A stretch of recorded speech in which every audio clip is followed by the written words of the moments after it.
Quick tutorial on how to clean the filter. Basically, take the cover off, that's the easy part.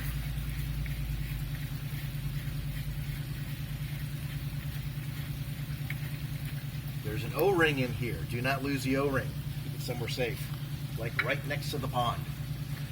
Alright, what we're going to do is turn this dial until you see water flow. And when it starts flowing, you pump the handle.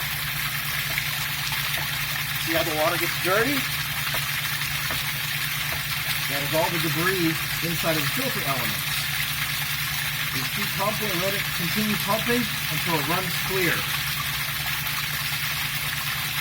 Still a little bit of color to it. Still has some color. Now it's starting to get more clear. Now you turn this dial straight towards the pump head.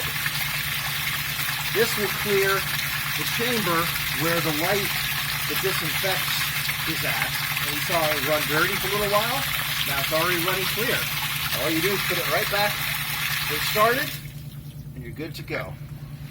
Put your cap back on.